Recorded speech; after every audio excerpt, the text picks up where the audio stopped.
Eagles Entertainment. Eagle Eye in the Sky is fueled by Gatorade, the official sports drink of the Philadelphia Eagles. Anything that move, I don't care who it is. Let's go. Give me everything you got. Play fast, play hard. Let's meet these boys tonight in their house. It's party time. It's party time. There we go.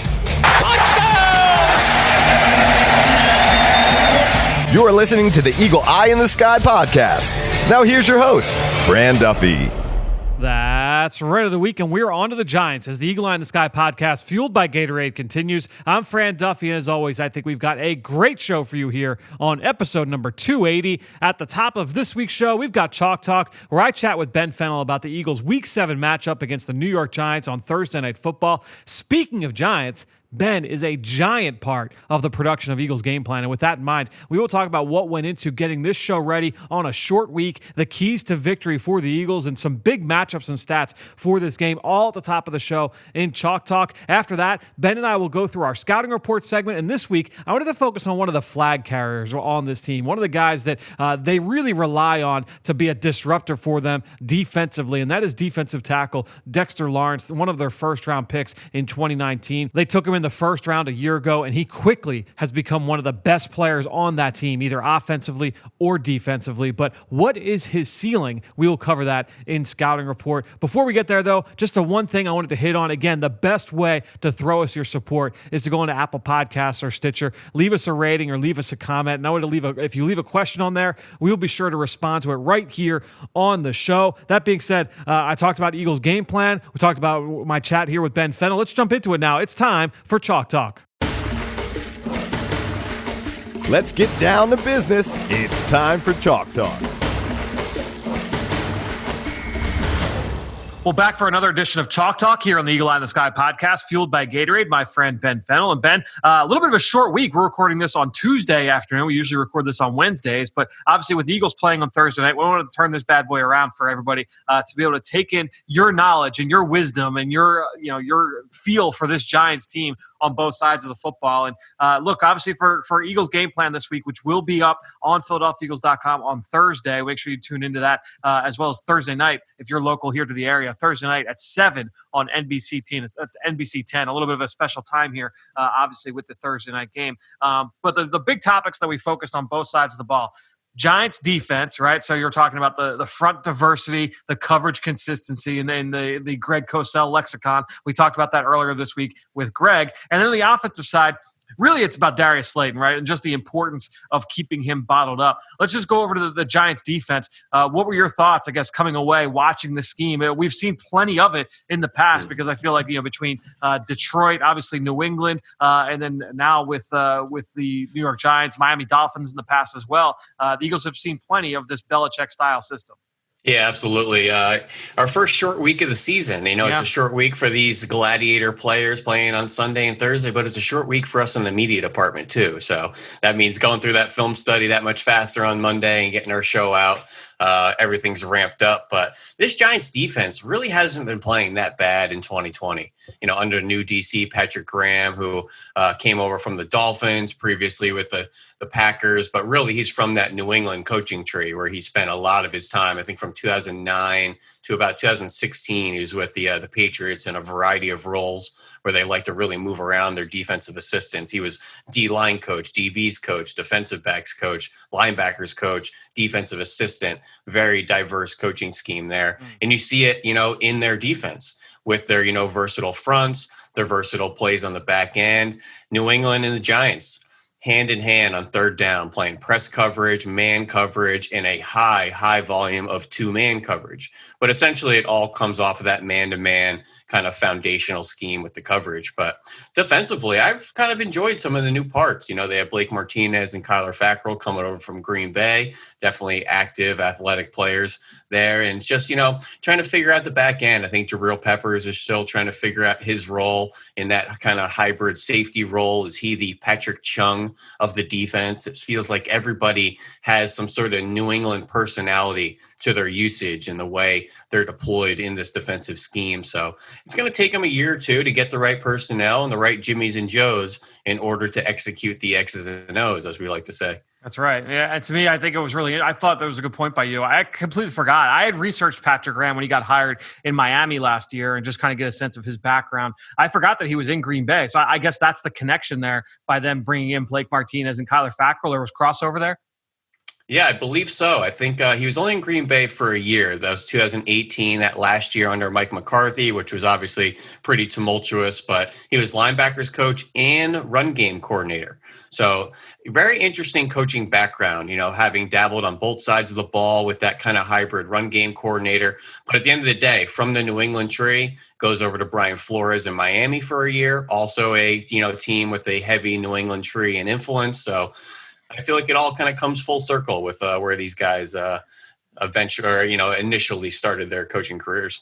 Yeah, just the notes from when I did that research. This is just like from the notes that I put when he got hired in Miami, is that the defense is going to be multiple up front, ton of man coverage in the back end, as we've already kind of established here. He demands that his players are very smart and versatile. They want selfless guys who are willing to work hard.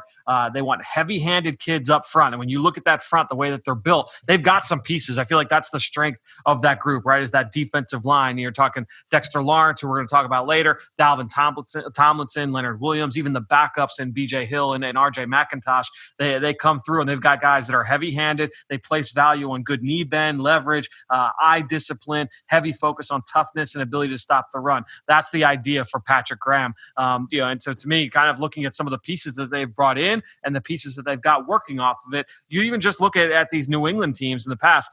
They're never built off like one key pass rusher. It's like, all right, we're going to scheme things up front. We're going to focus on being technically sound, and we're going to scheme things up from a pass rush standpoint. And I think that's kind of the template that they've already got built. Now it's just a matter of continuing to add more pieces for him to be able to play with.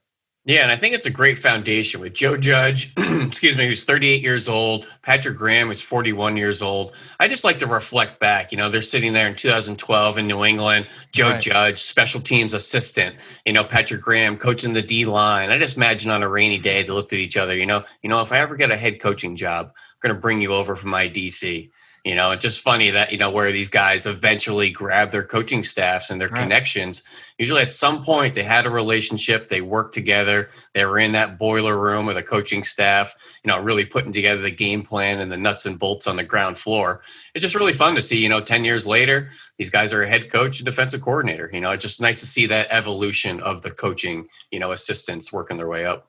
So every week here on this episode, we try and pick one aspect of the opponent and kind of do a football one-on-one kind of discussion about something schematic with them, whether it's offensively or defensively. And this week, with this team leading the league right now in reps of playing cover 2 man, I thought let's kind of break down 2-man coverage, the strengths, the weaknesses, what it looks like, what it means for the offense. It's one of my favorite coverages in football. I'm pretty sure it's one of yours as well. Take us through, if you can, take us through what cover 2-man looks like, and then what the strengths and weaknesses are of the coverage.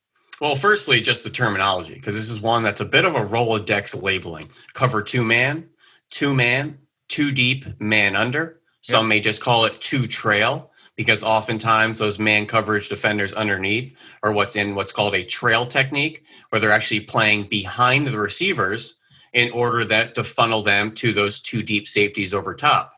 So now the visual is man coverage underneath, 2 deep safeties. That forces quarterbacks to have to layer throws over the underneath defenders in front of the deep defenders.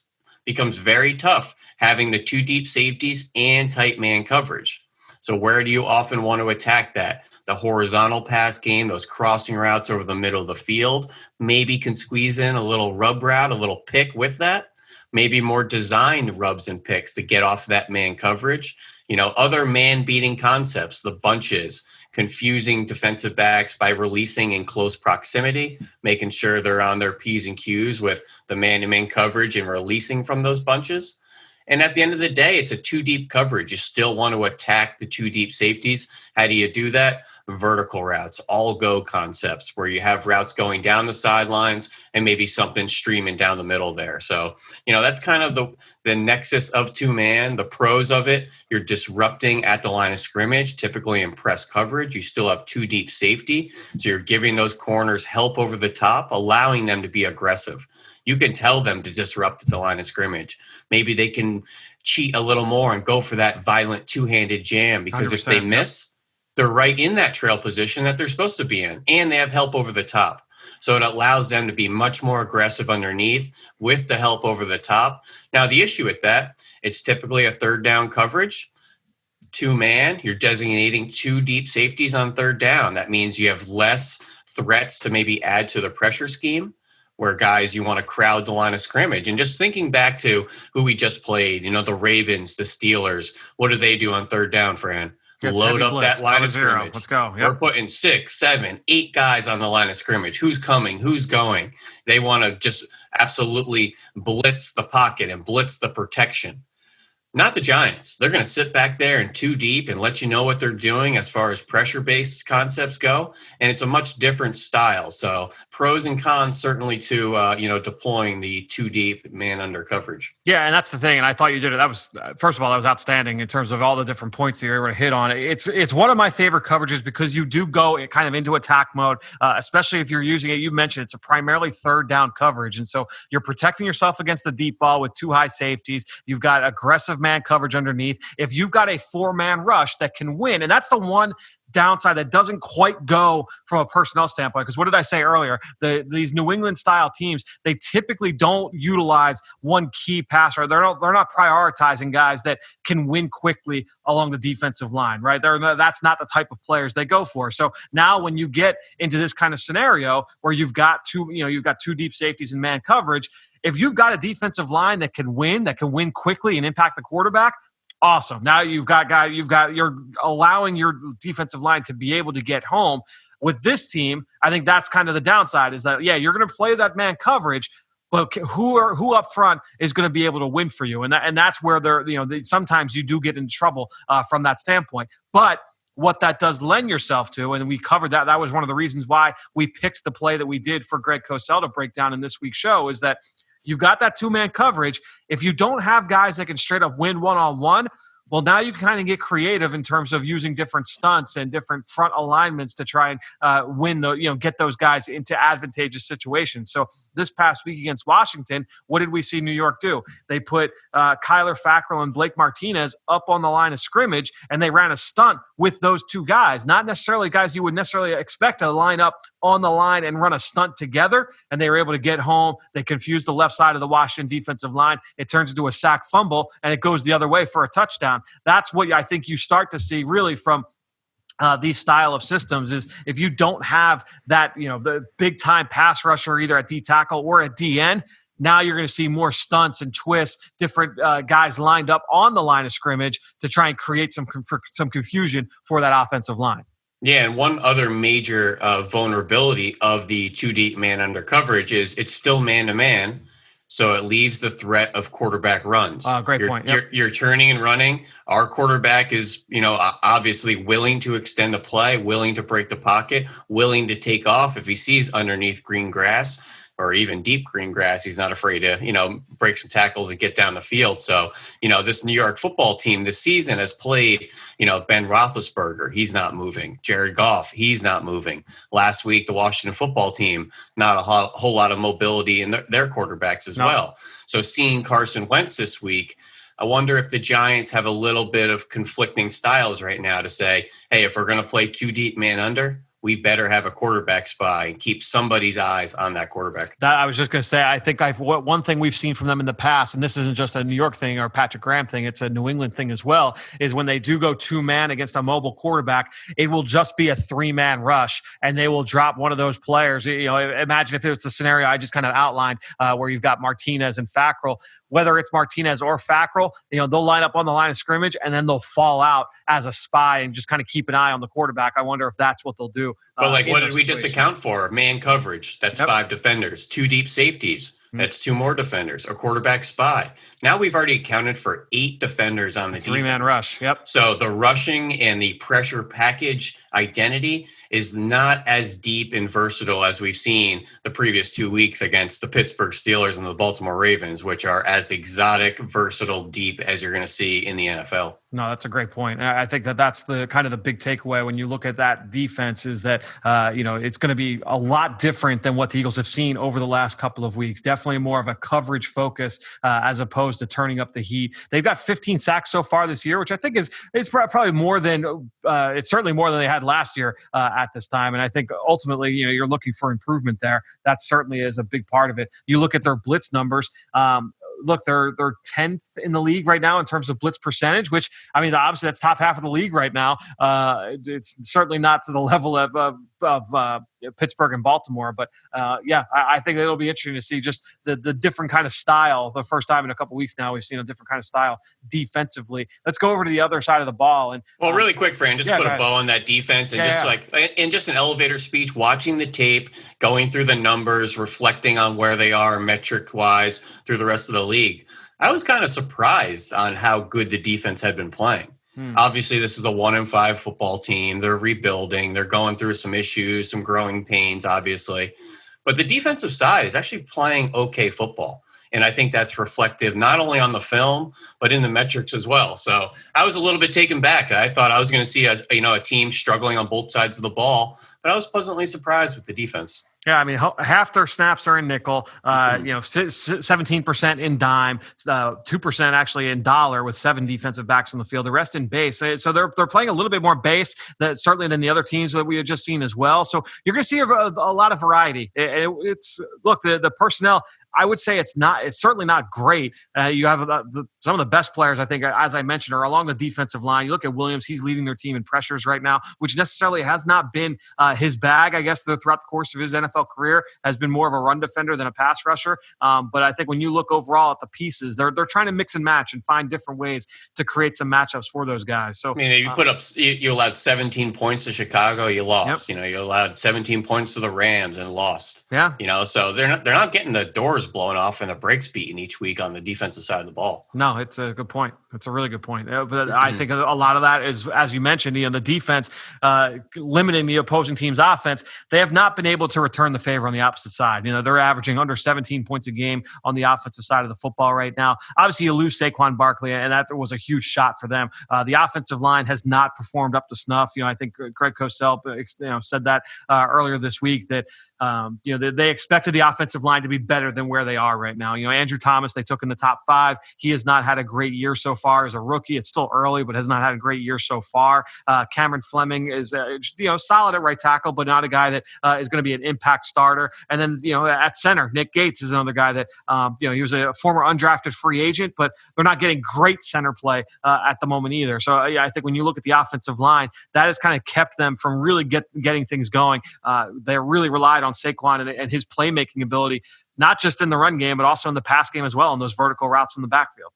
Yeah, absolutely. And, just unfortunate to not get the immediate production and quality play out of Andrew Thomas, who was a top 10 pick. Then Xavier McKinney, their second-round pick, obviously out for the year, I believe, on IR. Not sure what he's dealing with. But anytime you have a young team and then having some issues with getting that young, high draft capital on the field, one on each side of the ball. We already know about the injury to Saquon Barkley, injuries at other positions as well. This team obviously isn't operating at full go here, but at this point in 2020, who is? Yeah, the third round pick is Matt Perret. He was the backup to Andrew Thomas. He got his first start with Thomas. Yeah, he started last week, correct? Yeah, so they're not getting huge dividends from that draft class yet. But I think when you look at what they did in free agency, a lot of guys have played a lot of snaps for them. When you look at their offensive personnel right now. To me, I'm interested to kind of get your thoughts on Daniel Jones, and we'll talk a little bit about him soon. But Darry Slayton has been their game breaker, right? I mean, he is the big play threat. I watched all of his targets this year. I watched all of his targets last year as well. A lot of posts, a lot of fades. He's done some nice things, though. I mean, dig route, they love running the dagger concept where you'll get a vertical route from the slot and he'll be outside and run a dig route into the middle of the field, into the void. They've run that successfully a couple of times so far this year. But he is their big play guy for sure in the passing game. I mean, if it's going more than 15 yards downfield, it's more often than not, it's going to Darry Slayton. Yeah, absolutely. This is a team that doesn't field a whole lot of receivers. I mean, last week alone, I think they literally played 3 receivers in the course of an entire NFL game. That was Darius Slayton, Golden Tate, and then the rookie Austin Mack out of Ohio State. It's really kind of an alarmingly thin receiver room, but It's kind of what a lot of teams are going through. I don't know if the Giants really expected to be that competitive of team at full health anyway. So, let's figure out who we have going forward, who's a cornerstone piece, who's a young guy we can maybe develop now that they get an opportunity to show themselves, whether that's a Nick Gates or a Matt Perret or, even Chris Board showing up at wide receiver last week. So that was actually 4 receivers, but just an interesting makeup of the offense. Yeah, I mean, Sterling Shepard, they counted on to be a number 2 or number 3 receiver. Yep. He's on injured reserve right now. Cody Core, I think they expected to be their 4th receiver and special teamer. He's on injured reserve right now. David Stills had a nice camp, a former undrafted free agent out of West Virginia. He is on injured reserve right now. So, yeah, their receiver room was hit pretty hard by injury coming into this year, from what they had coming into the year. I also wonder what the plan was with Andrew Thomas. They had Nate Solder, obviously high dollar tackle free agent a couple years ago. They went and readdressed the tackle position at the top 10 draft capital. So not sure what they envisioned the future of the O-line to kind of look like. Maybe Solder goes back over to right tackle, where I think he had played a little bit for the Patriots. I don't know, Sebastian Vollmer. But anyways, obviously some moving parts over there with the Giants. Yeah, and Thomas had played left tackle and right tackle at Georgia, so perhaps they kind of viewed him as maybe the right tackle to start before moving him over to left tackle eventually. The other explosive weapon they've got offensively is Evan Ingram, and they have not been using him that way. It's been a lot of quick game stuff, sticks and shallows and slant routes, nothing really down the seam, nothing vertically to take advantage of that 4.4 speed, but certainly a guy that you have to worry about, and he has hurt the Eagles in the past. My guess is that we'll see plenty of Will Parks in this game. A lot of, because I think when you look, as you mentioned, they're limited in terms of their 11 personnel package right now. They don't have a ton of receivers on the roster. So, you expect to see plenty of 21, plenty of 12, plenty of 13, the tight end room. I mean, Caden Smith plays a lot of snaps. Levine To'ololo plays a lot of snaps. So I think when you look at those guys, if they're going to be in the game, my guess is you'll see plenty of big nickel, big dime, with Will Parks in the game, and I imagine he'll be matched up against some of these tight ends, especially Evan Ingram, for a good chunk of the matchup. Yeah, I wish they would, use Evan Ingram a little bit more. Let him really help out the offense, whether it's yards after catch or using that 4.4 vertical speed. I think he had a really nice explosive chunk play to start the game last week, and then he seemed to go quiet. So I want to just see him be a little bit more of the focal piece, especially with, Shepard and Barkley out. Yeah, I mean, that's the thing is that Ingram, look, Darry Slayton's got 41 targets, right? He leads the team. Evan Ingram's got 38. I mean, he's only 3 targets behind. It's just that those targets are not like in the area where they're not like impactful targets. They're not in the as I mentioned, it's all like really short stuff, and they're expecting him to go and try and make a play. They're not, they're not big play targets. So, that's kind of the big thing there. Run game, Devontae Freeman is kind of the lead horse at this point. Deion Lewis is a change of pace player. Wayne Gallman is the backup, but Freeman is the guy. Most of their big runs have come off gap schemes, so it's a lot of counter, a lot of power, a lot of G schemes, some duo runs, which is it works because the last couple of teams the Eagles have faced have been a lot of gap scheme runs. Baltimore was a gap scheme team, Pittsburgh a gap scheme team. So you had that stretch of a lot of zone action, and we talked about that as they got ready to play Pittsburgh. This is a little bit of a change in what the Eagles have seen, and now the last couple of weeks has been primarily gap scheme runs. The one aspect of zone running that I think you'll get is those zone reads where Daniel Jones is definitely a threat to keep it, and that's been their most successful weapon on the ground is Daniel Jones kind of keeping it and making plays with his legs. Well, I think that was one of the things I left out on the cutting room floor for the show, Fran, this week was the New York run game. And, we had so much attention to Lamar Jackson and the Ravens and that QB design run game.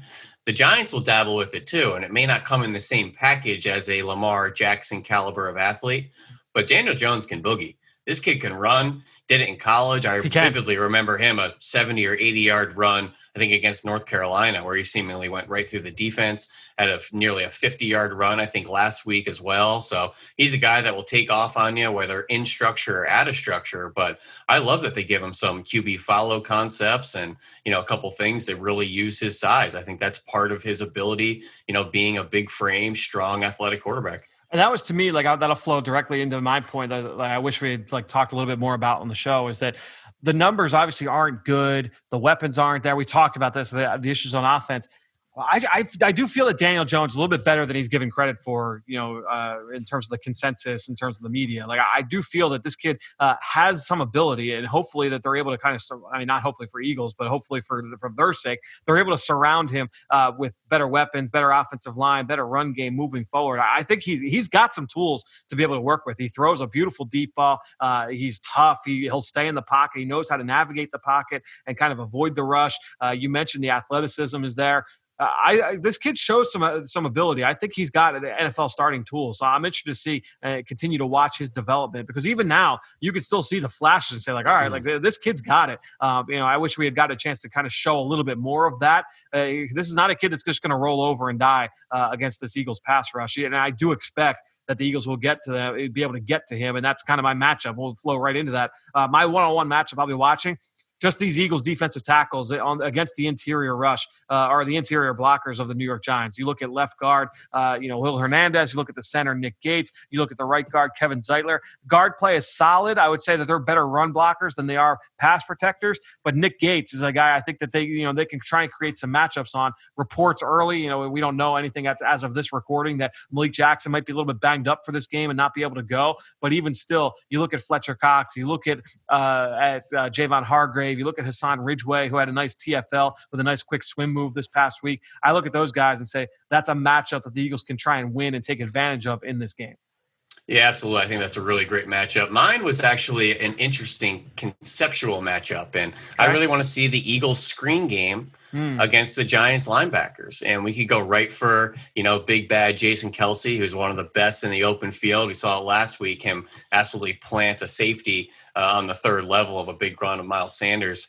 But the screen game defense of the Giants, we saw them struggle against the Niners a couple of weeks ago with Blake Martinez, and now they're starting to work in the Georgia rookie Tay Crowder, who, neither of those are really that fleet of foot type of player. I think Blake Martinez is more of the football IQ, reliable, good tackling machine. But, Tay Crowder is kind of a 4.75 type of thumper linebacker as well. So if you want to get those slower linebackers on the field, maybe some base personnel, and then attack them in the screen game, with these athletic offensive linemen that the Eagles have, like Jason Kelce, I just think that's an area to definitely attack those Giants. I thought the 49ers put out a great formula a couple weeks ago. Give us your favorite stat of the week coming into this matchup. I want to give Daniel Jones some credit. Like you were saying, I want the game to slow down for him just a little bit. I don't feel like he's that decisive. He's struggling with his time to throw. He's 30th right now, holding on to the ball. But they have 13 drops on the offensive side of the ball. It's the fourth most in the league. He's just not getting any help with his playmakers, the injury, the offensive line. So the offensive, production for them has just really struggled. And my stat of the week is just up front. Pressures are allowed 109 so far. That's 31st. And then the pressure rate, which is reflective on how many dropbacks you have, highest in the NFL, nearly 50% of dropbacks having some sort of pressure tied into it. So collectively, Daniel Jones is under fire and not getting a whole lot of help. So tough sledding for a sophomore quarterback, but I think he's obviously more the solution than the problem. Let's figure out what else can we improve. Yeah, as I said earlier, I think he's better than given credit for. I'm interested to see if they're able to kind of surround him with better talent moving forward. If he can be a guy that they can move forward with in the future. All right, give us some stuff from the notebook here from other teams and other games you've watched from around the league this week. All right, a couple things just stat-wise here. I got the leading receiver in the NFL down the field right now. Fran, who do you think that is? Who's catching all the bombs down the field? I believe I saw your tweet earlier, so I believe that would be Minnesota receiver Justin Jefferson. Absolutely. Kirk Cousins leads the NFL in throwing the ball down the field, but Justin Jefferson, a guy who played a lot of slot at LSU, ran 4.4. People question if he'd be a down-the-field guy or an even outside-the-number guy in the NFL, proving people wrong. Tyler Boyd leading the NFL in slot receptions, proven to be a really good, reliable target for Joe Burrow. Leaders in running back receptions. Alvin Kamara, obviously way out in front. Number 2 and number 3 might surprise you, though. Number 2, Mike Davis, Carolina Panthers. Even without Christian McCaffrey, they're going to throw to the backs no matter who's in there. Number 3, Myles Gaskin and the Miami Dolphins. second-year player out of University of Washington, who is a really productive player out there. Nice to see him catch the ball out of the backfield. A couple other things. Devin White being used much more aggressively under Todd Bowles this year. He had 13 QB pressures last year. He already has 14 this year. Jeez. And absolutely terrorized the Packers in the run and pass game. Go ahead and watch that tape of him and Levante David. Really impressive performance. And my last nugget, the quarterback in the league with the quickest time to attempt. Who's getting that ball out immediately this year? Can we tell the listeners about when you first asked me this question and how quickly I was able to respond with the correct answer? Yeah, you came out right with it. I just didn't feel it was the most household name because this is a guy that traditionally would hold on to the ball, love to extend the play, love to shake off defensive linemen in the pocket and break the pocket and a little bit of old school play. I don't know if we've realized how much he's changed stylistically. Number one, age. Number one, injury.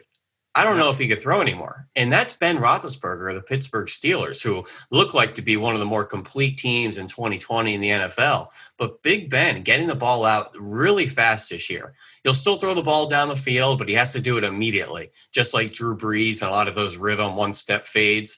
But I just thought that was kind of interesting. A guy that usually would hold on to the ball over the last couple of years has really made an emphasis to get it out, but that might be because of his age and that shoulder injury that obviously kept him out last year. I mean, that's what, when we played them, when the Eagles played the Steelers a couple weeks ago, I was like, look, watching Pittsburgh, they wanted to get the ball out immediately for Big Ben. It wasn't even just against the Eagles. I mean, that was on tape. The ball was out very, very quickly. He was rarely holding on to the football, and that allowed, and that's why I think that offensive line has gotten a lot of love, and there are some good players on that line for sure. But that's allowed some young players that have come in, some inexperienced guys. Obviously they've got the rookie Kevin Dotson playing at right guard now. Chukwuma Okorafor is playing at right tackle. He's getting his first real substantial action, and they've been allowed to, the numbers have looked pretty good for them because Big Ben's getting the ball out very, very quickly. And that's obviously that is working right now for that offense and for those pass catchers. Dim those lights. We're headed to the film room for the scouting report. All right, Benz, let's talk about our scouting report. And as I mentioned earlier, I wanted to focus in on defensive tackle Dexter Lawrence, the Giants' first-round pick last year in 2019. It was one of a couple of first-round picks that they had there. Obviously, they took Daniel Jones, and then they took the Georgia corner, DeAndre Baker, late in the first round as well.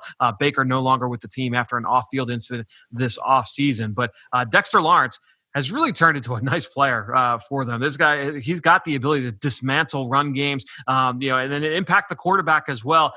I'll let you kick things off here. Kind of go through some of your notes and how you viewed him coming out of Clemson just a year ago.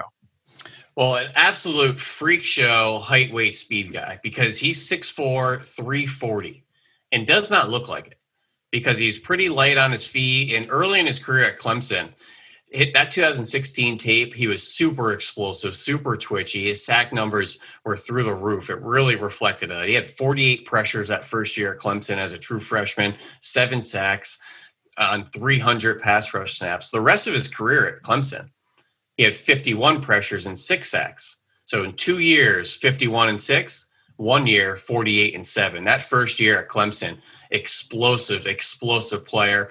And he should not be 330, 340 pounds with those light feet. And some of the notes I just had written down, his strengths, outstanding raw power to anchor, controls the point of attack extremely well. He's a balanced athlete, can work off of contact. He's a great job kind of redirecting as well. He's a strong, stout player that was really tough to move.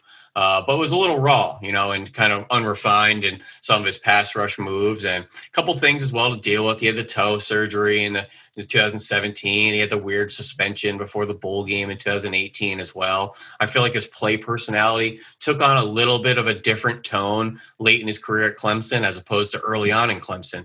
You didn't know what you were getting, whether he was going to be that upfield interior pass rusher that really kind of fizzled his second and third year at Clemson there. But his natural power, his athleticism, and just the package of player in that 6'4", 340-pound frame, just a lot to like with that player. And they obviously did, taking him with the 17th overall pick. So, and that's what's really interesting to me is, obviously, look, there was, with Dave Gettleman, the general manager there in New York. I mean, he loves his hog mollies, right? That's always talked about every offseason.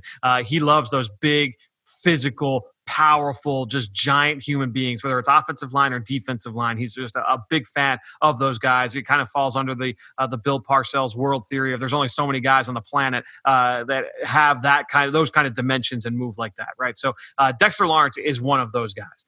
The question becomes, when you take a guy like that in the top 20 at that position, does he have the ability to impact the passing game, which we all know that, that's what the NFL is about. Can he impact the passing game enough to be worthy of that selection? If you thought that's what I kind of wrote down when I was watching him, is like, okay, if you think he could be Ndamukong Suh, right? Who obviously he went number 2 overall coming out of Nebraska, and he was a monster, right? I mean, he was like in the Heisman voting as a defensive tackle. This guy was a monster up front and was a freak show from an athleticism, pure explosiveness standpoint. I didn't think Lawrence was quite there from an athleticism standpoint. I agree. He ran 5.05 at 340. That is absurd.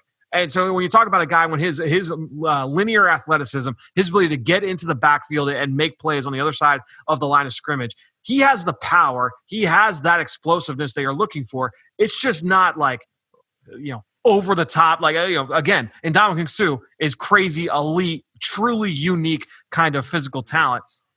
But you knew that he could at least be like Damon Harrison, Linval Joseph, Brandon Williams, really, one of the elite run stuffers in the NFL. So you knew he had that potential. My question for you is, do you view a guy let's just say that's all he is, 5, 6, 7 years from now, if he is Linval Joseph, is that a win for you in the top 20? Yeah, that's a really good question. And that's putting the value on, being a strong run defender, which typically don't get taken in the first round to be a one-dimensional player. Yeah. And over the last 10 years in the first round, you have, Vita Vea, Danny Shelton, Kenny Clark, and that's about it. Everybody else had some sort of pass rush upside. Even the big guys like Vernon Butler and, Sheldon Rankins and Chris Jones, those all had the idea of being pass rush upside guys. So it's this whole conversation on if he's a dominant, stout run plugger, is that worthy of a first-round pick if he doesn't give you a whole lot in the pass game? Now, Kenny Clark, I think, has ascended into being a good pass rusher, but Danny Shelton is what he is, and Vita Vea is what he is, and I think Dexter Lawrence also is what he is.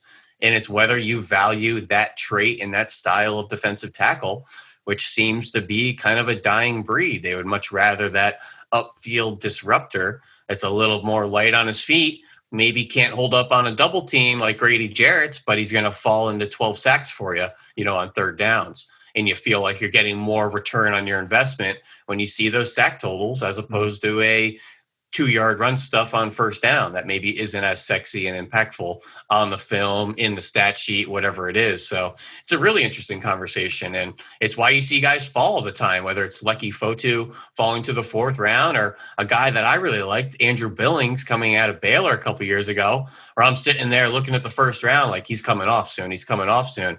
Where'd he end up going? Like the 4th or the 5th round. And I had to take a step back and say, what did I miss on this kid? What am I not seeing that the NFL collectively isn't appreciating of these style of players? And they're all kind of in the same conversation here. And Danny Shelton is an interesting one because he was a first-round pick of the Cleveland Browns. And I think within a couple of years, he was jettisoned from that team, ends up in New England, and becomes a good role player for them. And now he's in Detroit now, right? Isn't he in Detroit with the Lions, or is he still in New England? But either way, he's staying in that system.